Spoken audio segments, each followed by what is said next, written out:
Hi everyone, Lobo's promised me a night away somewhere, but I'm a little bit suspicious because we're all ready to go and he's still got his work clothes on. So are you ready to reveal your secret? I am indeed, and we're actually going down to a place called Ustrad Gunlice near Swansea to the BMW Off-Road Skills Centre, and I've booked us in for the Adventure Maintenance course. Oh, great. with Simon Pavey and his excellent team down there. So I've been looking forward to this course for a while. It's properly hands-on, it's in the workshop. It's not in a stuffy classroom. We're going to be covering things like repairing punctures, changing tyres, what to do if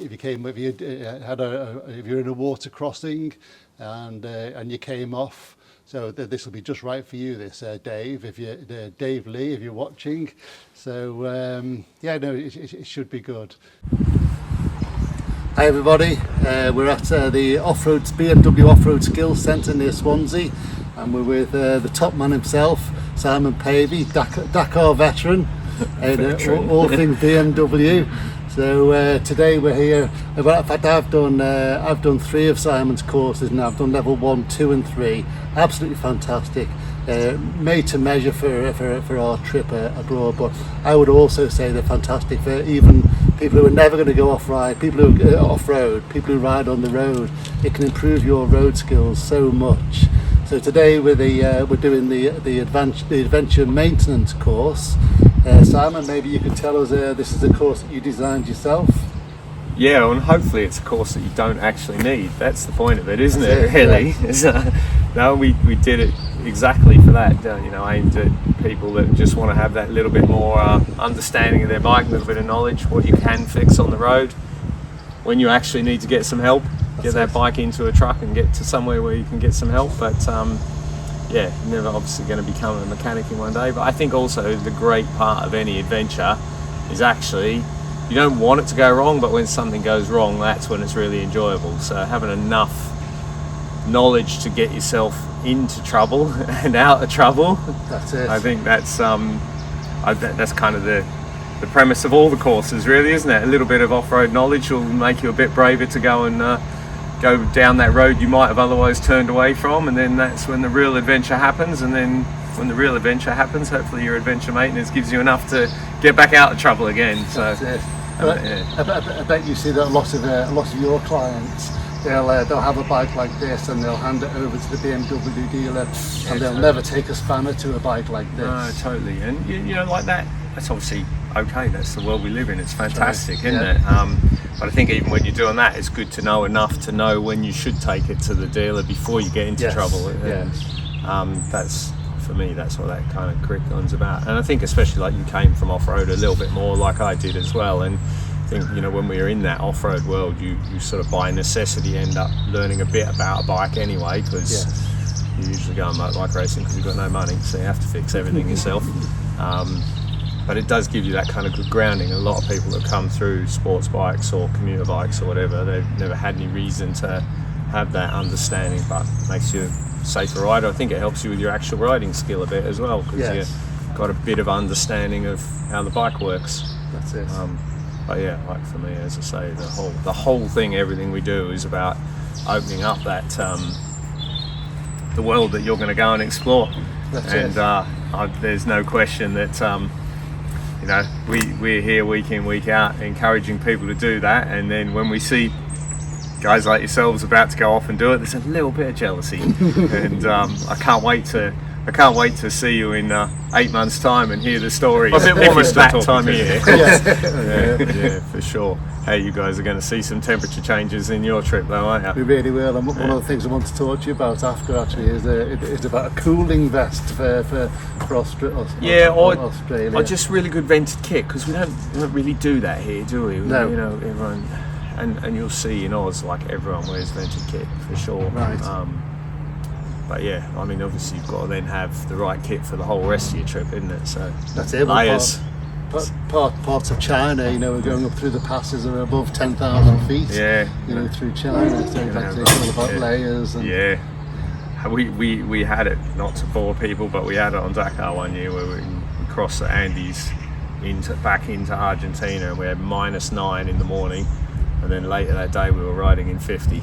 Wow. That was a test. Gosh, I bet. That was a real test in one day for sure. So I'm sure you might get a little taste of that at some point. How on earth do you cope? You shiver a lot when it's cold, and you sweat a lot when it's hot. Yeah, that's at the it. end of the day. You know, I think always with that temperature change stuff, like it is really. It sounds obvious, but it's self-management and making sure you recognise that you're getting hot before you get hot, and don't let yourself get too hot. Don't let yourself get a bit dehydrated, and the same when you don't let yourself get cold. Like put that layer back on before it's cold. When you recognise the conditions are changing. Okay, let's stop now. Let's get warm now, because once you get a little bit behind the curve, like even just 5% behind the curve, too hot or too cold, or a little bit dehydrated, and obviously that dehydration happens quite quickly on either ends of those curves. Like when you're too hot, it's sort of obvious that you'll get dehydrated when it's too hot, but it happens really badly when it's cold as well. You get a bit dehydrated quickly because you're cold, you don't drink. Wow. Yes, So it's really important, like the hydration, Yes. and especially like where you're going with altitude. Yes. Because as soon as you go to any altitude, the dehydration's like exaggerated as well.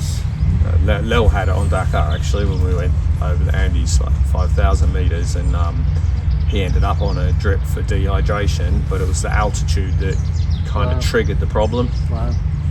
Because it was, I said, -9 and 5,000 meters, so you stop drinking. Maybe also like because you need to wee a bit too much with altitude. So you stop and you're weeing, you're not drinking, it's cold, you don't drink because it's cold, and then suddenly you're dehydrated, and then you get colder. So it's just like doing those things early. Yes. You don't necessarily need to have super warm clothes or super cold clothes, but you've got to manage how you feel. So you're seeing here the real benefit of listening. It's the voice of experience. Someone that's made all the stupid mistakes multiple times because he's a slow learner. yeah, for sure.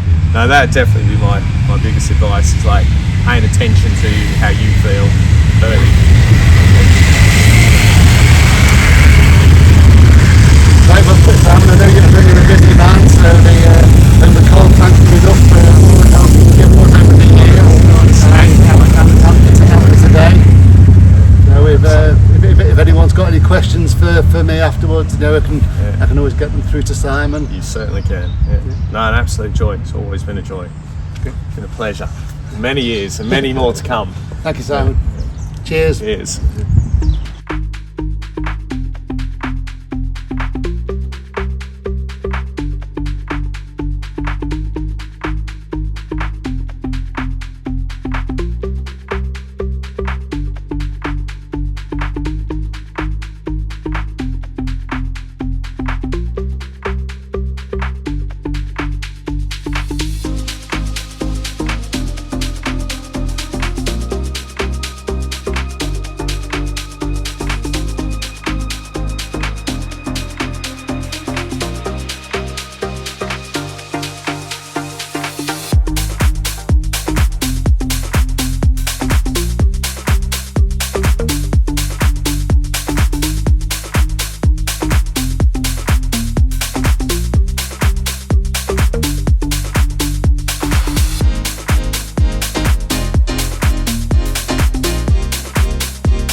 Hi everybody, we've just had a fantastic day with the team at Off-Road Skills in Swansea.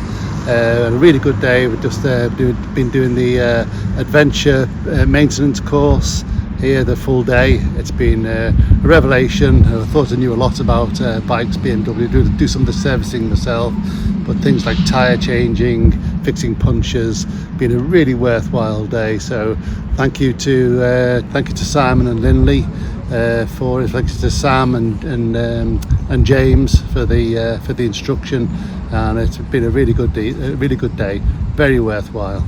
Thanks everyone.